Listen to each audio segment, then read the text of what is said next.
Joining us today is Mike Kelly to tell us all about his new invention. Good morning to you, Mike. Hi, Rosie. Mike, before we talk about this invention, you had a close call. You're a cyclist and you had a close call not too long ago. Tell us about that. Yeah, I'm a solo cyclist. I ride alone typically on long distance roads and whatnot. And out in the middle of nowhere, an F-150, ultimately as it went by, came by and brushed me with his mirror, sent me onto the gravel. I didn't fall, didn't get injured, but this is scary. Yeah, F-150, that's a big old truck. It is. Yeah, it's a big truck. And did that lead you to this invention that we're about to talk about? It's a combination of things. Certainly that was a catalyst, but other than my family and our dogs, my passions in life have been fitness and inventing. This is not my first rodeo. I brought other products to market. Okay. And they were all safety related, by the way. But the reality is that our healthcare system is in a mess.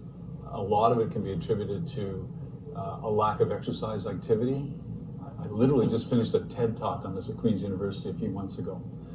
And we need to get people moving more. Yeah. And biking is still one of the few free activities we can do.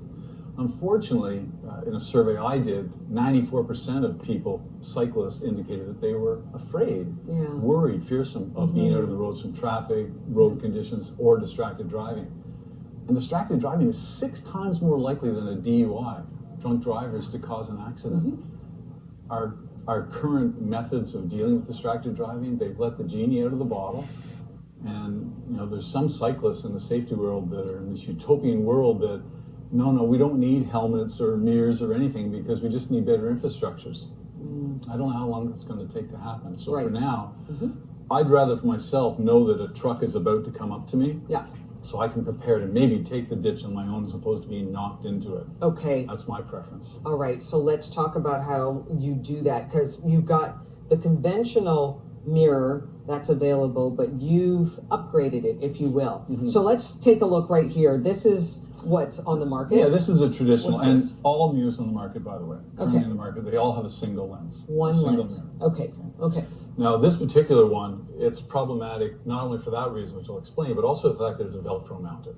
So there's a mating Velcro on the helmet, and this goes on, and it's not solid. It's moving. Okay. But the big problem is that if you change your height after setting this up, the alignment goes out. You have to readjust this. So you'd be lifting one hand off the handlebar to do this, and my eyes go off the road where I should be looking all the time for potholes or oncoming traffic, to look at this to make sure it's now set up. Now, in reality, the majority of mirrors will not allow you to use it when you're down really low. They just don't have the focal length, range of angle, and so on. That's where this comes in. Okay. So this is a Canadian, made in Canada. It's patented. It's a dual mirror system. And its main purpose, once you connect it onto the helmet, by way of a double-sided industrial tape adhesive, goes on your helmet. Not Velcro. No. Right. It's very solid. Firmly attached. Exactly. Once you're down, then you're ready to go. Now, if I'm in, I'll put this on. Okay.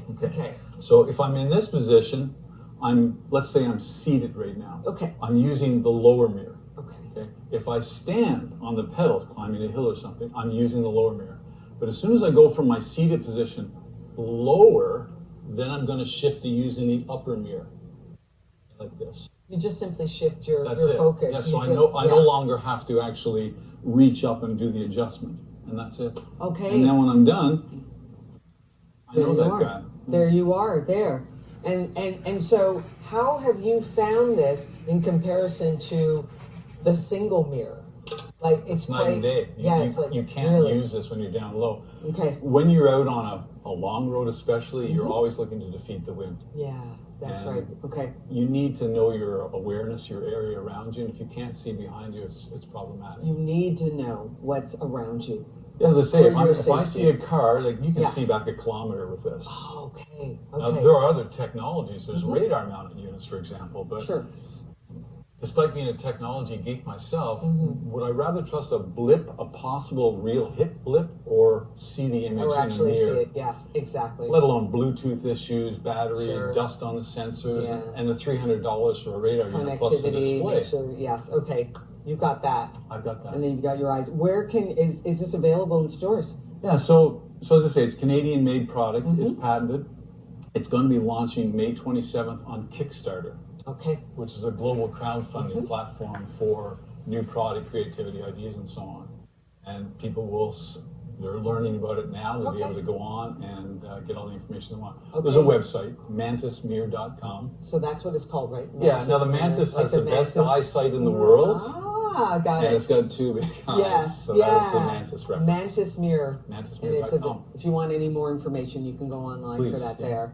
All right, Mike Kelly, inventor and cyclist, hopefully making things safer for cyclists out there with the Mantis Mirror. Yes, Yeah, hopefully let's take a so. look at that. Yeah, that's There just it a is. reflector option Reflector, for oncoming and traffic. there the mirrors right there. Thank you very much for coming Thank by. you for your invite. Yeah, exactly. And listen, all the best here with the Mantis Mirror and the launch of it. Hope to see you on a bike soon. There you go. Exactly. Right. Getting in that exercise, so important. Thank you again. Thank you. Thank you, Mike.